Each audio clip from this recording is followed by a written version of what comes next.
हमारे वीडियोस को सबसे पहले देखने के लिए बेल आइकन को दबाना न भूलें। भगवान शंकर का ध्यान करते हुए तेरा पल पल बीता जाए, मुख से जप ले नमः शिवाय।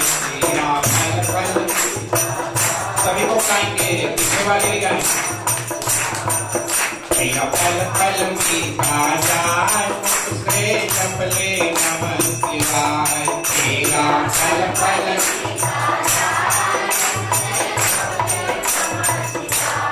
ओम नमः शिवाय, ओम नमः शिवाय, ओम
Shiva.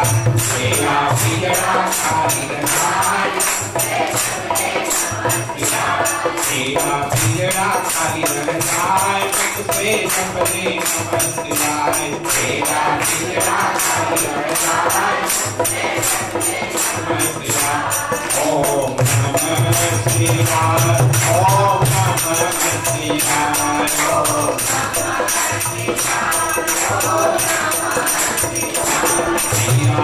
पल पीता जाए से जपले नमः शिवाय तेरा पल पीता जाए शिवाय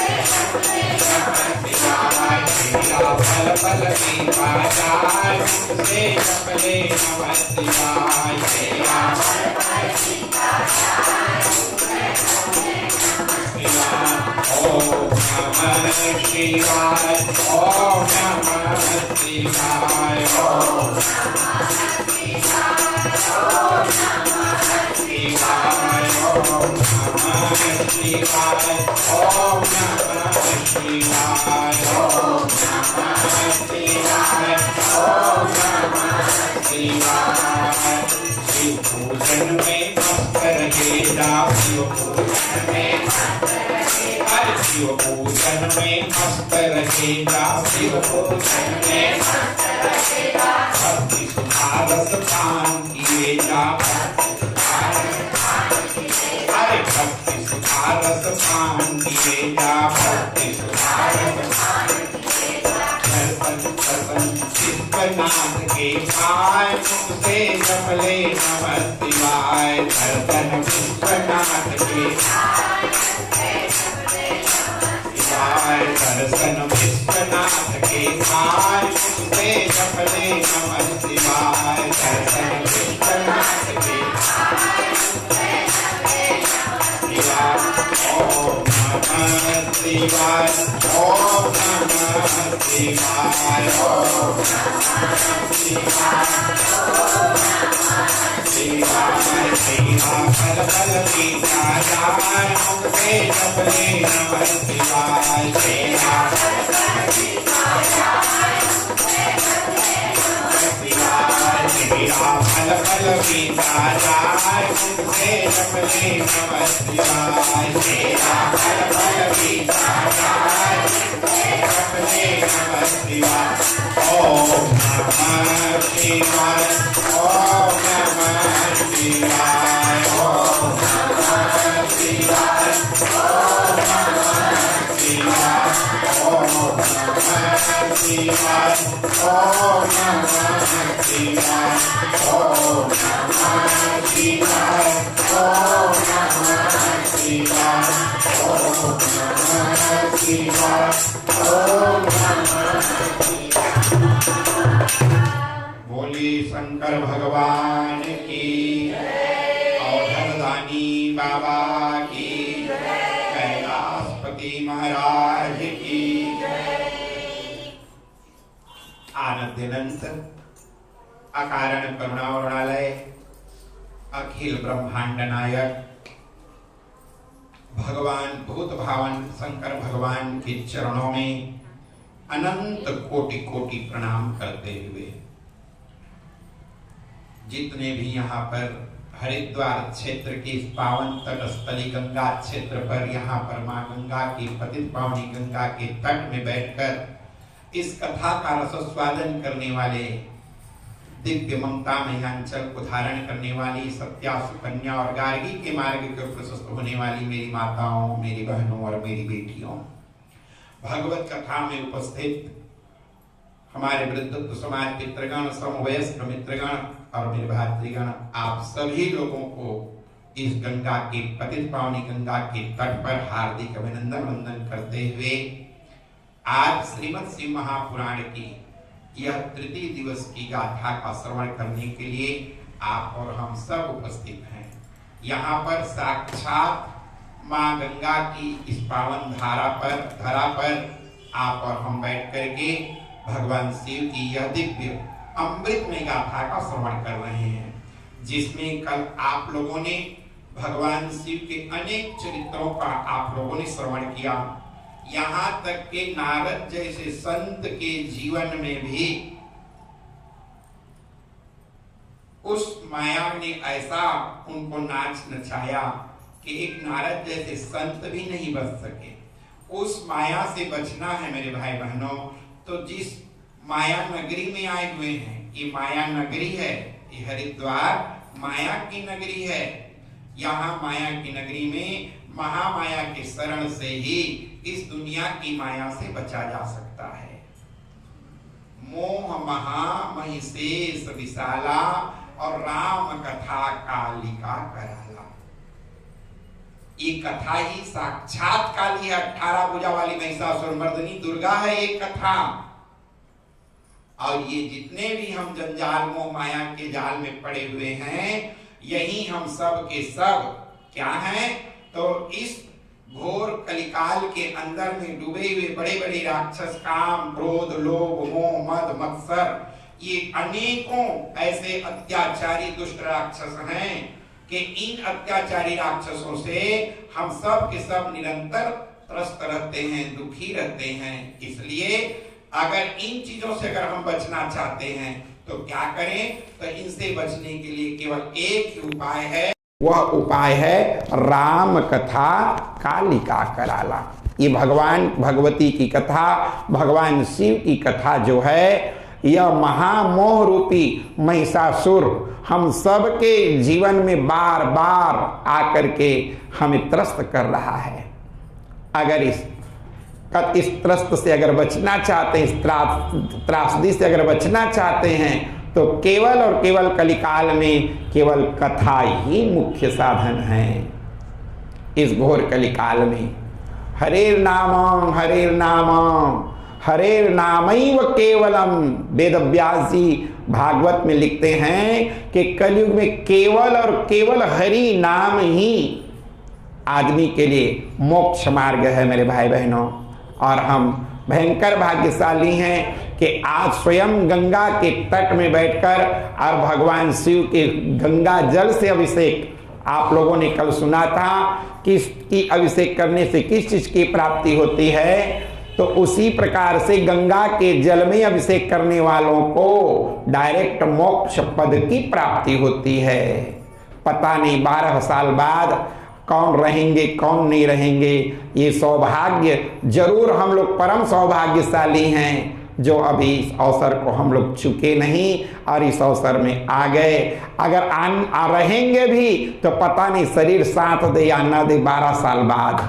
तो इसलिए हम परम सौभाग्यशाली हैं कि आज हम पतित पावनी गंगा के तट में बैठ करके और बड़ा सुंदर सस्वस्थ हो करके, इस दुनिया सारी दुनिया भी महामारी के चपेट में है, लेकिन भोलेनाथ के शरण में रहने वाले को कोई बात का भय नहीं, डर नहीं है।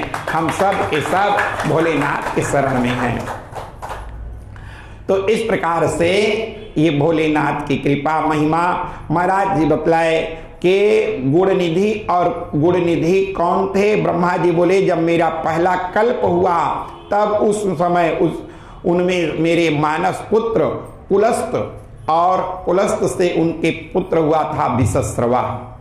और विसस्रवा का जब जन्म हुआ, जिससे वैश्रवण नाम का उनका एक पुत्र हुआ, और उसने अलकापुरी का राज्य किया। उस उग्र तप करके शिव की आराधना किया और आवाहन समय में धनवान कल्प प्रारब्ध था, और शिव जी के तेज नेत्र बंद, इतने तेज रूप में भगवान शंकर प्रकट हुए कि उनका नेत्र बंद हो गया। उसने वरदान मांगा कि हे प्रभु, मेरे नेत्र में आपके चरण कमल के दर्शन हुए। हे मुनियों, वह यही यज्ञ दत्त का पुत्र गुण निधि ही था। और इस प्रकार से शिव जी की सेवा से अलकापुरी का वह अधीश्वर हुआ। परंतु यहाँ शिव के साथ पार्वती को देखकर कुर्दृष्टि की तो इसका बायां नेत्र अपने आप फूट गया। हम एक को माने और एक को न माने, पिता को मानते हैं और माता को न माने, तो बात गड़बड़ा गई। तो ये अलकापुरी का राज्य तो पाया राजा एक यज्ञदत्त का पुत्र गुण निधि, लेकिन महादेव का महान भक्त था। लेकिन पार्वती को बगल में बैठे हुए देखा तो उनको चिढ़ आ गई देखिए भक्ति में भी कैसी बाधाएं आती है जीवन में ना। तो पार्वती अम्बा का वो यजन उनको नहीं जचा, बोले मेरे तो परम आराध्य केवल भोलेनाथ हैं। ये बगल में बैठ गई हैं आकर के। पार्वती अम्बा ये बात को समझ गई और जैसे पार्वती अम्बा तो शक्ति स्वरूपा है, या देवी सर्वभूतेषु शक्ति रूपेण संस्थिता, नमस्तस्यै नमस्तस्यै नमस्तस्यै नमो नमः। जैसी पार्वती अम्बा ने उनकी ओर देखा कि ये क्रूर दृष्टि से मेरी ओर देख रहे हैं, अर्थात इसका मन नहीं है भोले बाबा के साथ में, तो उनकी एक नेत्र की ज्योति तत्काल समाप्त हो गई। जैसे उसका बायां नेत्र फूट गया, शिव जी ने कहा हे पार्वती तुम नाराज मत हो, ये तुम्हारा ही पुत्र है। अब इस प्रकार से अब तुम्हें ये क्रूर दृष्टि नहीं देखना चाहिए। अब इसे निधियों का स्वामी बनाए देता हूं, गुह्यकों का स्वामी। ऐसा कहकर शिव ने उनको पार्वती अम्बा से जाकर के शरणागत होने के लिए कहा, उनको बार बार क्षमा मंगवाया और पार्वती अम्बा को देख करके आज स्वयं गुण निधि जो था माता पार्वती के शरण में जाकर के प्रार्थना किया, मत समः पात की नास्ते पापाग्नि तत्समा नहीं, एवं ज्ञात्वा महादेवी यथा योग्यम तथा कुरु। माँ भगवती की महिमा को गाते हुए गुण निधि ने बार बार माँ भगवती जगदम्बा की आराधना करने लगे कि हे माँ नव दिन नौ रतिहा, नव दिन नौ रतिहा ओ मैया, नव दिन नौ रतिहा, नव दिन नौ रतिहा ओ मैया, नव दिन नौ रतिहा। तोरे महिमा के बखानो मैया, नव दिन नौ रतिहा, तोरे महिमा के बखानो मैया, तोर लीला के बखानो गाए, नव दिन नौ रतिहा, तोरे लीला के बखानो गाए, नव दिन नौ रतिहा ओ मैया, नव दिन नौ रतिहा,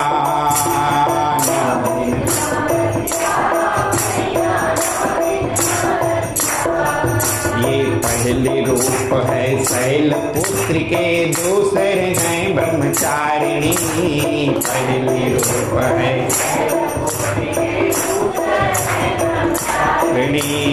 पहले रूप है शैल पुत्र के, दूसरे हैं ब्रह्मचारिणी। पहले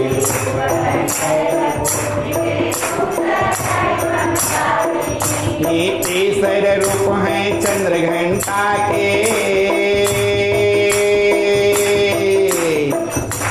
तीसरे रूप है चंद्र घंटा के, कुसुमांडा है चौथे मैया, नव रूप दुर्गे, नव रूप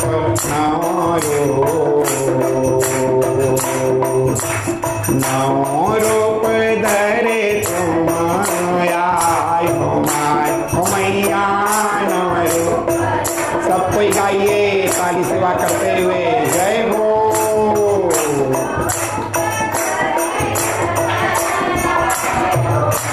मैया नव रूप दुर्गे, नव रूप नौ रूप धरे तुम आय हो मैया।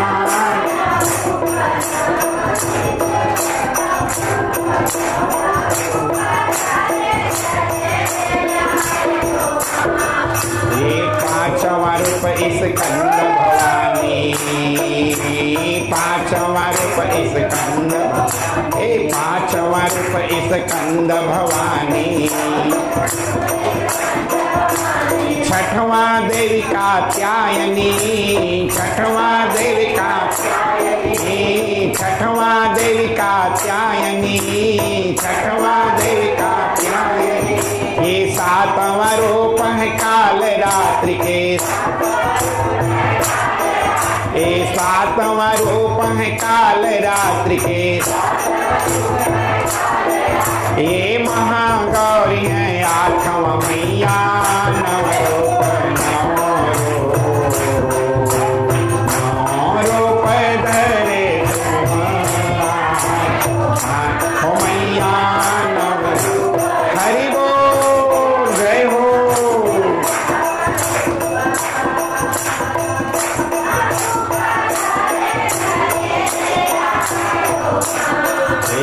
नवा रूप है सिद्धात्री के, नवा रूप है, नवा रूप है सिद्धात्री के,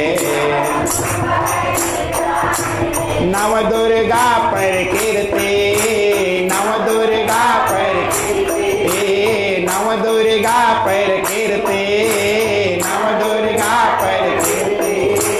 ये नव रूप धरे महामाया, ये नव रूप या ये नव रूप धरे महामाया,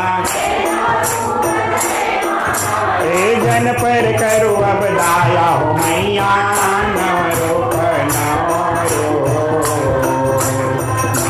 रूप धरे हो मैया नव रूप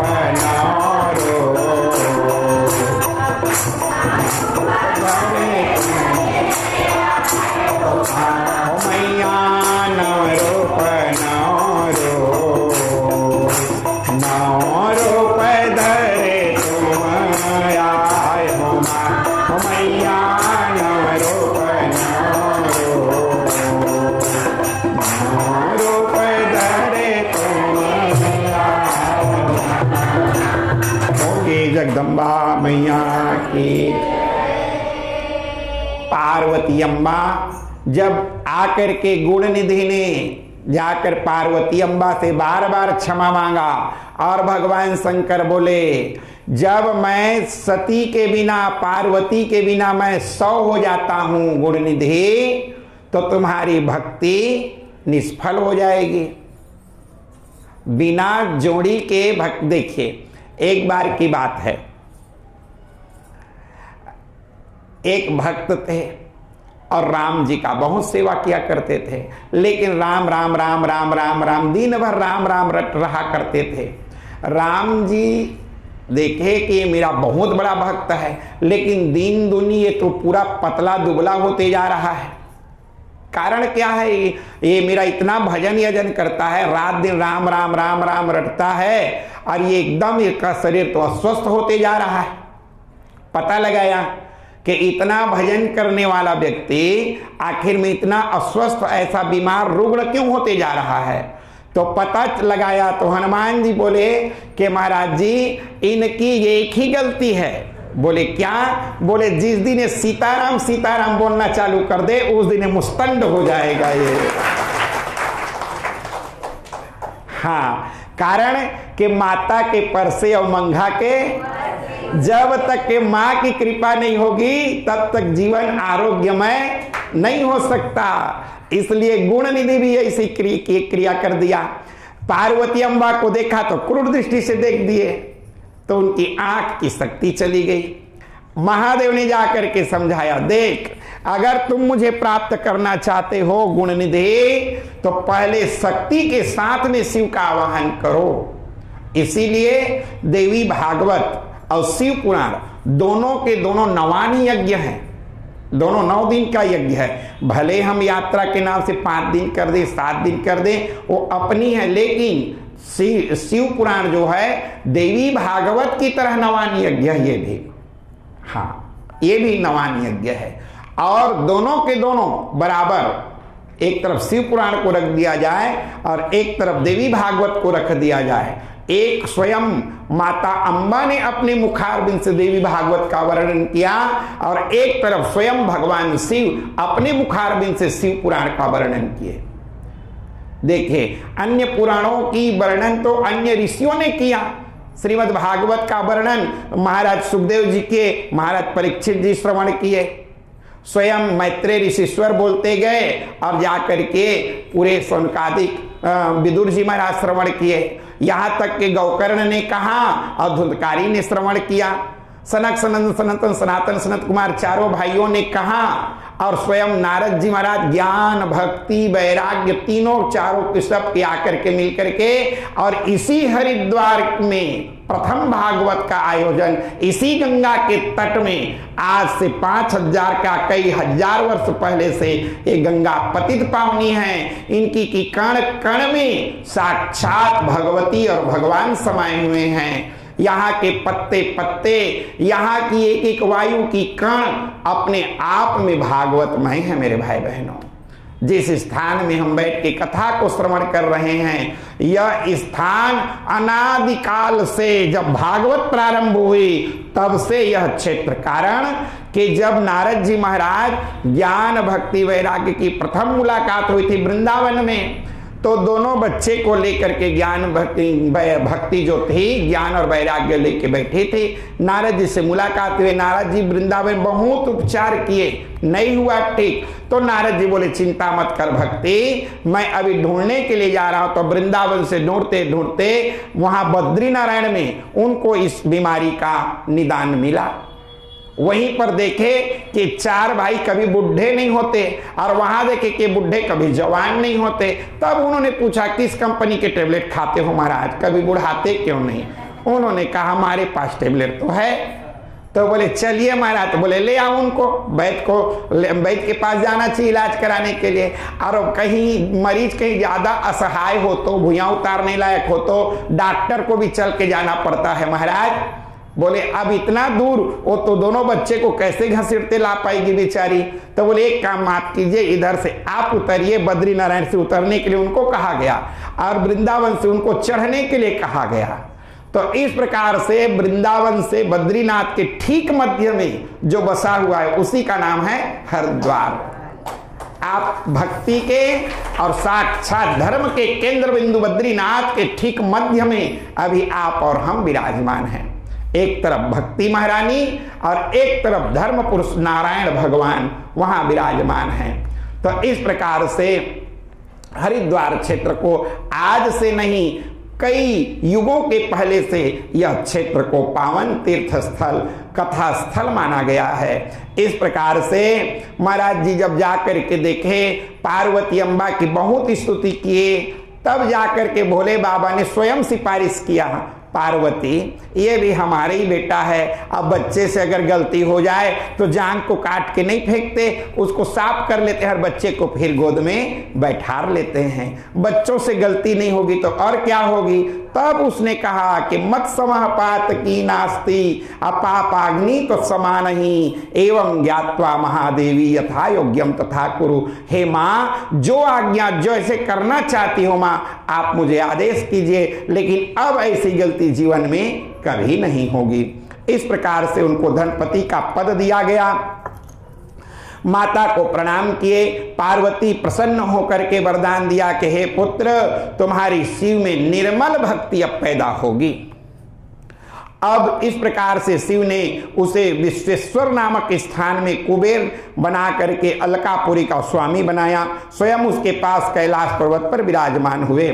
महाराज जी बतलाए कि राजन, इस प्रकार से सदा शिव कैलाश गमन के बारे में बतलाए कि श्री ब्रह्मा जी कहने लगे, अब देखिए यहाँ से भोलेनाथ का घर काशी, भोलेनाथ का घर कौन है? काशी, और उनका ऑफिस कहाँ है? तो कैलाश मानसरोवर। हाँ, हम लोग भी बैठा के काखन राखन के नहीं राखन, पौना ही तो दिहा बैठा रिहा, हमर माई पिला दिहा रे गो यहाँ ला गदर फदर बर्तन भरो मारे रहे, लेकिन पहुना है तेन बढ़िया सोफा सेट लगे रहे, डाइनिंग टेबल लगे रहे, आओ आओ बेटा ए दे। तो काशीपुरी क्या है? महादेव का स्वयं का घर है। लेकिन अगर आप लोग कुछ रिक्वेस्ट लेके एप्लीकेशन लेके जाओगे तो काशी में आपकी सुनवाई, क्योंकि उनका पर्सनल घर है। अगर कुछ भी रिक्वेस्ट करना है तो कैलाश जाना पड़ेगा। भगवान ऑफिस में बैठते हैं बड़ा सुंदर, और वहां बैठते हैं, समाज में बैठते हैं, तो पार्वती अम्बा के साथ में कैलाश मानसरोवर कैलाश पर्वत पर विराजमान रहते हैं। वहीं से भगवान कहीं भी कोई भी क्रिया करने के लिए, यहां तक कि जब सती के मन में अहंकार हुआ था तो कैलाश से ही चल करके भोलेनाथ डायरेक्ट चले गए थे कन्याकुमारी अगस्त ऋषि के आश्रम। वो उनका घर है, वहां अपना रहते हैं, कोई विचार विमर्श नहीं, वहां अपने परिवार के साथ में, कार्तिकेय के साथ में, अन्नपूर्णा के साथ में, वहां पर माँ भगवान शंकर, भगवती अन्नपूर्णा मैया वहां विराजमान है। लेकिन दुनिया की कोई भी क्रिया काम आदि करना हो, संचालन करना हो तो कैलाश मानसरोवर से करते हैं। तो इस प्रकार से भगवान सदाशिव उनको यहीं पर आशीर्वाद दिए काशी क्षेत्र में। और पुनः ब्रह्मा जी कहने लगे कि हे नारद, अब यह आख्यान सुनो कि जिस प्रकार कुबेर कैलाश पर तपस्या करने आया और उसके तपोबल से वहां से शिव जी वहां पहुंचे, कुबेर के तप से रुद्र वहां पहुंचे और जोर जोर से अपना डमरू बजाया, जिसकी ध्वनि से त्रिलोक में पूरी आवाज गूंज गई। यहाँ ब्रह्मा विष्णु असंख्य गणों में साथ शिव जी भी, ब्रह्मा विष्णु असंख्य गणों के साथ में ब्रह्मा के अंश से उत्पन्न रुद्र के दर्शनार्थ आए। कुबेर ने शिव जी की पूजा की और तथा भेद करके आलिंगन किया और अलकापुरी के समीप उनके निवास करने के लिए कहा गया। विश्वकर्मा ने शिव की आज्ञा से उनके भवन का निर्माण किए, शिव सिंहासन पर बैठे और ब्रह्मा विष्णु आदि उनके बाद चरण डुलाते हुए उनकी स्तुति करने लगे। शिव जी ने सबको कामनाओं को पूर्ण करने की, सबको प्रसन्न हो अपने अपने स्थान को जाने की आदेश दिए। इस प्रकार से महाराज जी बतलाए कि राजन श्री ब्रह्मा जी बोले कि हे नारद, पहले मेरे एक कन्या हुई जिसको देखकर मैं काम पीड़ित हो गया। तब रुद्र भगवान ने मुझको बार बार धिक्कारने लगा, क्या ब्रह्मा, तुमने अपने ही हाथ से बनाई कन्या के प्रति इस प्रकार से भाव रखा। मैंने तपस्या द्वारा शिव जी की आराधना की और जिस नेत्र से, जिस मुंह से मैंने उस कन्या को कुदृष्टि से देखा था, भगवान शंकर ने अपने त्रिशूल से मेरे सिर को छेदन कर डाला। जिन सिर में गलती हो रही से तीन सिर में, पहले ब्रह्मा के 5 सिर रही से, जिस कुदृष्टि से देखने के कारण भगवान शंकर ने उनके एक सिर को अपने त्रिशूल से छेद कर दिया। तब से त्वम वही चतुर्मुखो ब्रह्मा और सत्यलोक पितामह आगच्छ मंडले चास्मिन मम सर्वार्थ सिद्ध है। उस दिन से ब्रह्मा चतुर्मुख वाले हो गए। महाराज जी बतलाए कि राजन, इस प्रकार से शिव जी के को मोह में डालना चाहा, लेकिन अपने पुत्र दक्ष आज की बिरणी नामक कन्या से सती को उत्पन्न किया। वह दक्ष सुता ही उमा बन करके कठिन तपस्या करके शिव की पत्नी बनी। इस प्रकार से भगवान गृहस्थाश्रम में आए। महाराज जी बतलाए कि राजन, जिस समय पर महादेव की जब इस प्रकार दक्ष की बेटी जब विवाह की योग्य हो जाती है, जब विवाह की योग्य हुई तो ब्रह्मा जी मन में विचार करने लगे कि हमारे यहाँ शिव जी को भी गृहस्थाश्रम में लाना जरूरी है। उसने महाराज जी बतलाए कि राजन, स्वयं ब्रह्मा जी दक्ष प्रजापति के यहाँ यही हरिद्वार में आए। कल गए थे ना मई के सती के जन्मस्थली तो देखे हो ना।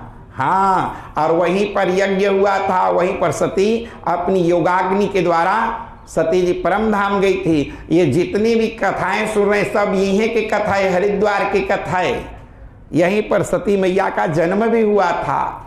तो महाराज जी बतलाए कि राजन, जब इस प्रकार से सती जो थी, आज महाराज जी बतलाए कि राजन, जब सती महारानी जो थी,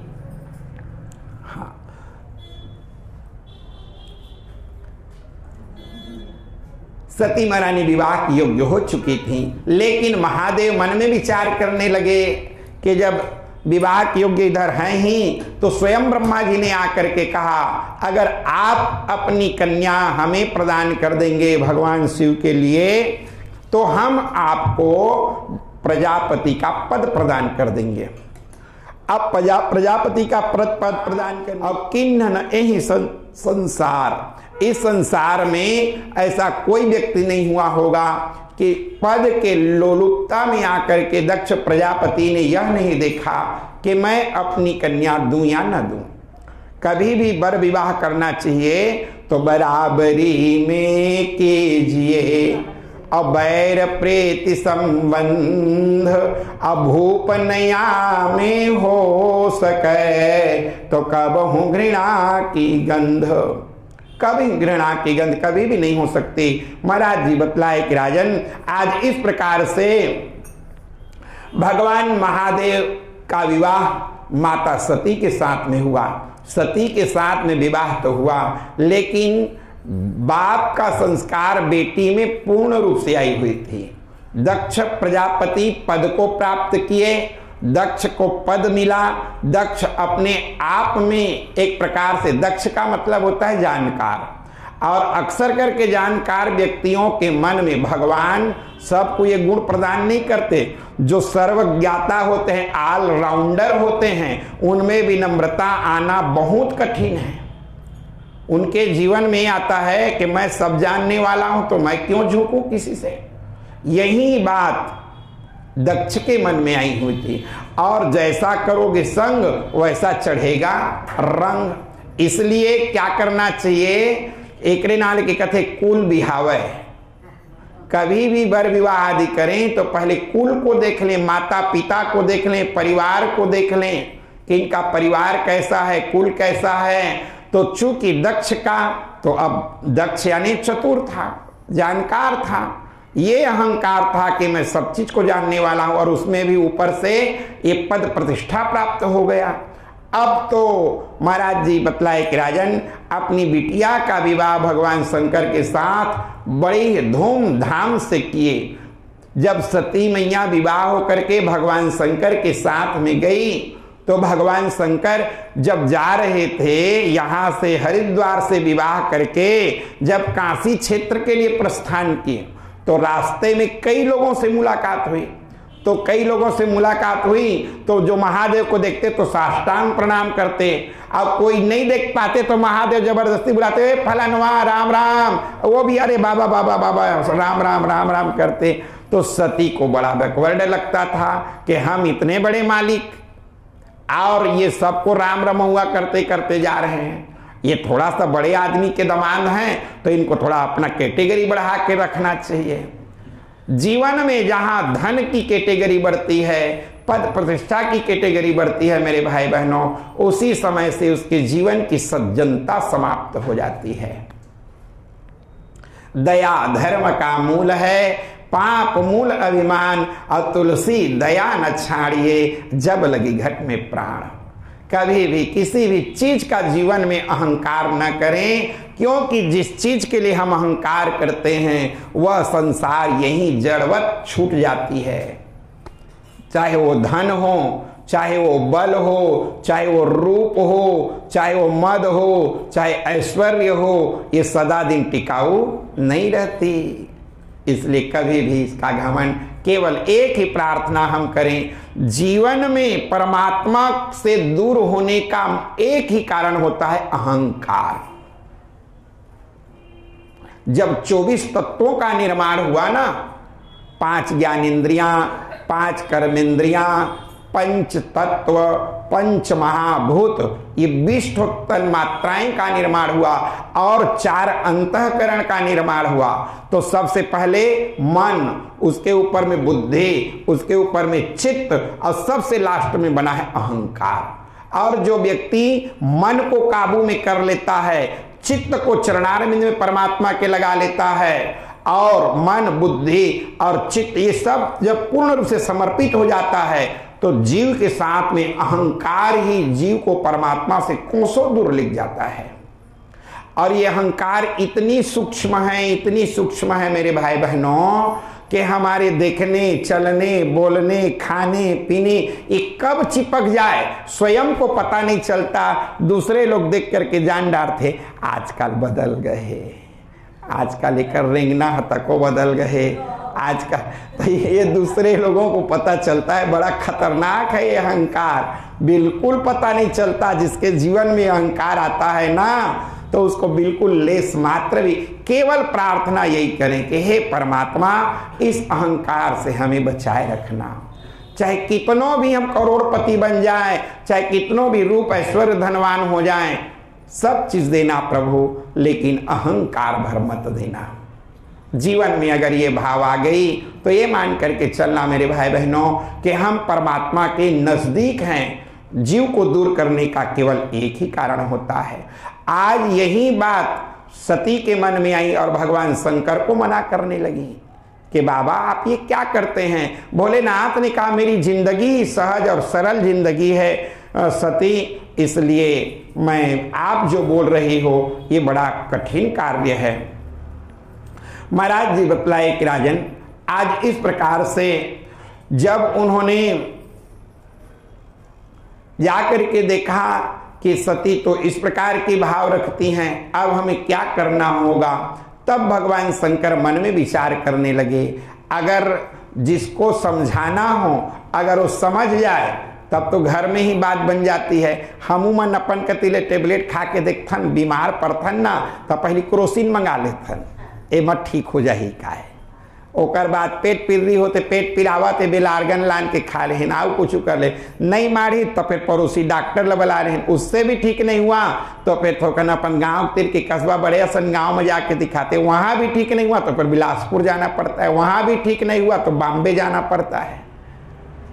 उसी प्रकार से महाराज जी बतलाए कि राजन महादेव यह उपचार अपने घर में ही बहुत प्रकार से किए, लेकिन सती के मन में एक ही चीज था कि ये तो मेरे पति हैं। ये मन में आ गई बात। सारी दुनिया भले महादेव महादेव महादेवेत यो वदेत, लेकिन एकम मुक्ति ममाप्नोति द्वाभ्याम शंभुऋणी भवेत। महादेव कह देने मात्र से भगवान ऋणी हो जाते हैं और भगवान उनकी क्या परोपकार करूं ये भावना आ जाती है। लेकिन सती के मन में हुआ कि नहीं नहीं नहीं, अब महादेव विचार करने लगे मेरे समझाने पर समझ में नहीं आ रही है तो क्या करना चाहिए। तो लगा कि हो सकता है मेरे समझाने से ना आए समझ में तो किसी दूसरे के समझाने से प्रभाव पड़ जाए। तो यहीं से फिर भगवान शंकर कैलाश मानसरोवर से नंदी में बैठ करके और अंबा सती को साथ में लेकर के चले जाते हैं। कहाँ? तो महाराज जी बतलाए कि राजन जब उनको लेकर के गए तो जब पहुंचे कहाँ पर, अभिराम धाम मेरा पवित्र, करने का सबब सुनाओ तो, और आज्ञा क्या है अनुगामी को, और स्वामी कुछ बतलाओ तो, और स्वामी कुछ बतलाओ तो। आज इस प्रकार से जैसे ही अगस्त ऋषि के आश्रम में पहुंचे, अगस्त जी परम प्रसन्न हो जाते हैं। और ये कब की बात है? तो एक बार की बात है। त्रेता जुग माही शंभो गए कुंभज ऋषि पाही। कुंभज अगस्त ऋषि के आश्रम में भगवान एक बार त्रेता युग का समय था और वहीं पर पहुंच जाते हैं। जब वहां पर पहुंचे, आते ही अगर घर में कोई अचानक अतिथि आ जाए तो हड़बड़ाना मत, बिल्कुल स्वागत के साथ। हमें कोई जरूरी नहीं है कि धन संपत्ति है, कोई आ रहा है तो उसके लिए 56 भोग लगाएं, नहीं नहीं। दुनिया में सबसे बड़ा अगर कोई मीठा चीज है मेरे भाई बहनों, वो है जबान। अगर हम उनको 56 भोग दे दिए, आनी बानी के मेवा मिष्ठान दे दिए और हमारी वाणी में हमारी व्यवहार में उनके प्रति आदर सत्कार नहीं है तो वो 56 भोग भी बेकार है। और अगर हमारे भाव शुद्ध है, उनके प्रति आदर सत्कार है, तो उसके घर में भोजन की नहीं, उसके घर में। आज अगस्त जी परम प्रसन्न हो गए कि इतने बड़े भोले बाबा मेरे घर में, वो भी विवाह होने के बाद पहले बार भ्रमण में निकले। भाई 10-20 साल के बाद आती तो बात ठीक था कि अब सती जी जुम्ना हो गए हैं, लेकिन विवाह हुआ, अब विवाह होने के बाद पहले बार आज मेरे घर में आए।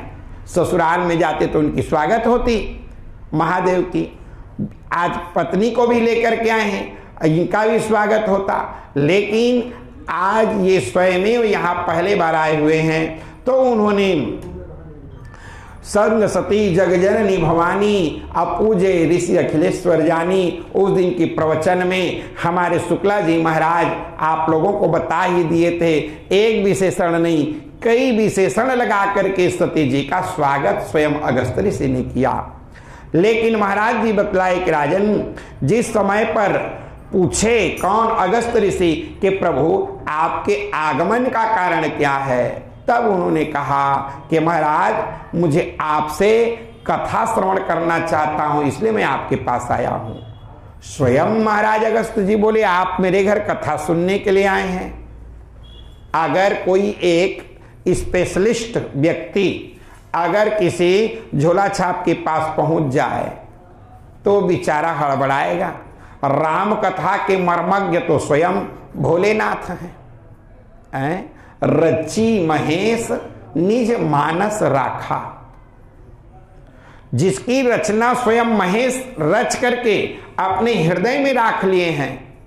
और उनको मैं क्या बताऊं, जिस रामायण को पूरे जिसके रोम रोम में राम समाया हुआ है, रामायण समाया हुआ है, आज उनको मैं क्या दिखाऊं। सूर्य नारायण कहीं आकर के बोले कि भाइयों थोड़ा सा अच्छा अंधेला लग रहा है, थोड़ा सा दिया चिमनी जला दो, तो घोर बेइज्जती वाली बात है ना।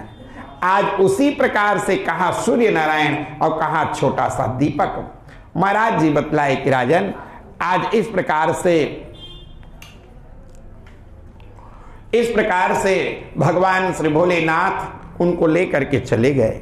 महाराज जी बतलाए कि राजन जब उनको लेकर के गए ठीक उसी समय की बात है, और ले जाकर के उनको दिव्य आसन दे दिए। और जब बोले महाराज आप कथा सुनने आए, बोले हाँ, तुम त्रिभुवन गुरु वेद बखाना, वेद में आपके बारे में बखान किया गया है महाराज कि तुम त्रिभुवन तीनों लोकों में अगर कोई गुरु का पद मिला है तो हे भोलेनाथ आप जगत गुरु हैं और आप सुनने के लिए आए हैं। लेकिन मैं जरूर सुनाऊंगा क्योंकि ये मेरा सौभाग्य है।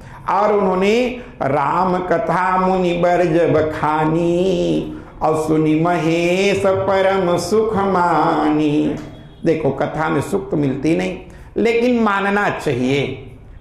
कथा को सुख मान करके हम सुने मेरे भाई बहनों। अगर कथा में अगर हमें सुख की प्राप्ति होगी तब कथा हमारे जीवन में प्रवेश होगा। अगर कथा को हम सुख ना मान करके बोझा मान के सुने तो कथा में वो रस नहीं आएगी। कथा को सुख, और सचमुच में कथा जो है ना, एक जन्म नहीं जन्म जन्मांतर के पापों का अगर नाश करना है मेरे भाई बहनों तो केवल कलयुग में कथा ही एक ऐसी साधन है, कीर्तन ही एक ऐसी साधन है जो जीव को सहज और सरल ढंग से इसके चरणारविंद तक पहुंचाने वाली है। तो इस प्रकार से तही भंजन तही अवसर भंजन मही भारा और हरि रघुवंश लिन्ह अवतारा। उस समय पर भगवान गोपनीय रूप से संसार में प्रकट हुए थे। और पिता बचन तजिला राज उदासी और दंडक बन विचरत अविनाशी। दंडक वन यानी यही हमारा बस्तर जगदलपुर ये जो हमारा क्षेत्र है यही सब दंडक वन है। जिसको पवित्र करने के लिए दंडक बन पावन करण और चरण सरोज प्रभाव और ऊसर जामहि घन तरही होई रंक तेरा।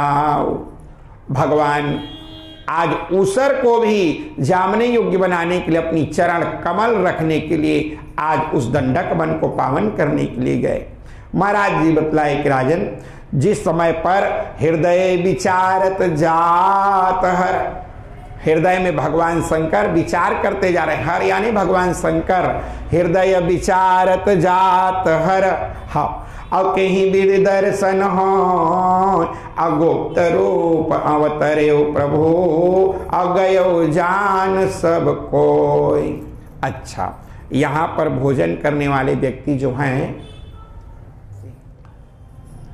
आमलकी एकादशी आज के दिन आंवले का महत्व, आज के दिन आंवले के वृक्ष की पूजन का महत्व, और आज के दिन आंवला, वैसे माघ मास महात्म्य में आंवले को रविवार के दिन वर्जित बताया गया है। दिन रविवार पड़े उस दिन आंवले का निषेध कहा गया है, उस दिन बचना चाहिए। लेकिन अगर आमलकी एकादशी अगर रविवार को भी पड़ जाए तो भी उसकी पूजन और उसकी फलाहार में डाल करके करना चाहिए, क्योंकि इस दिन इसका विशेष महत्व होता है। तो प्राचीन काल में चित्रसेन नामक एक राजा था जो राज्य करता था। उसके राज्य में एकादशी व्रत का बहुत महत्व था और सभी प्रजाजन एकादशी पूरे व्रत किया करते थे। वहीं राजा की आमलकी एकादशी के प्रति बहुत अगाध श्रद्धा थी। एक दिन राजा शिकार करते हुए जंगल में बहुत दूर निकल गए और कुछ दूर जंगली और पहाड़ी डाकुओं ने राजा को घेर लिया। इसके बाद डाकुओं ने शस्त्रों के द्वारा राजा के ऊपर हमला कर दिया, मगर देव की कृपा से राजा पर जो भी शस्त्र चलाए वो सब फूल बन करके उनके अगल बगल से गुजर जाते थे। महाराज जी बतलाए कि राजन, डाकुओं की संख्या अधिक होने से राजा संज्ञाहीन होकर धरती पर गिर पड़ा। तभी राजा के शरीर से एक दिव्य शक्ति प्रकट हुई और समस्त राक्षस को मार करके अदृश्य हो गई। जब राजा की चेतना लौटी तो उसने सभी राक्षसों को मरा हुआ पाया। यह देख राजा को आश्चर्य हुआ कि इन डाकुओं को किसने मारा। तभी आकाशवाणी हुई, हे राजा, यह सब राक्षस तुम्हारे आमलकी एकादशी का व्रत के प्रभाव के कारण मारे गए हैं। तुम्हारी देह से उत्पन्न आमलकी एकादशी की वैष्णवी शक्ति ने इनका संहार किया है। इन्हें मारकर वहां पुनः तुम्हारे शरीर में प्रवेश कर गई है। यह सुनकर राजा बड़ा प्रसन्न हुआ, वापस लौट कर आया। राज्य में सबको एकादशी का महत्व बतलाए और उस दिन से जो व्यक्ति इस आमलकी एकादशी का व्रत करते हैं तो उसके जितने भी शत्रु होते हैं वो संपूर्ण शत्रुओं का नाश होता है और उनको हर जगह पर विजय की प्राप्ति होती है। आज के दिन भगवान विष्णु के पूजन का विशेष महत्व है। आज के दिन आंवले के वृक्ष का दर्शन पूजन करना विशेष। आज की एकादशी शत्रुओं का संहार और जीवन की रक्षा करने वाली होती है। इसलिए एकादशी हमारे जीवन में जो भी बाधाएं उत्पन्न हो, जो भी संकट उत्पन्न हो, तो आज के दिन इस व्रत को जरूर करना चाहिए। जिसके जीवन में बहुत ज़्यादा शत्रु हो गया हो, जरूर इस व्रत को करके और एकादशी महारानी से प्रार्थना करना चाहिए कि हे एकादशी महारानी, हमारे जीवन में काम, क्रोध, लोभ, मोह, मद, मत्सर रूपी ये खडविकार रूपी महान शत्रु हमारे अंदर में रात दिन प्रहार करते रहते हैं। माँ, हम दूसरों से नहीं मेरे भाई बहनों हारते हैं तो अपनों से हारते हैं। जीवन में दूसरा कोई ऐसा व्यक्ति नहीं होगा जो हमें हरा सके। आदमी हारता है तो हम केवल अपने से हारते हैं। आदमी के हारने का मुख्य कारण स्वयं होता है।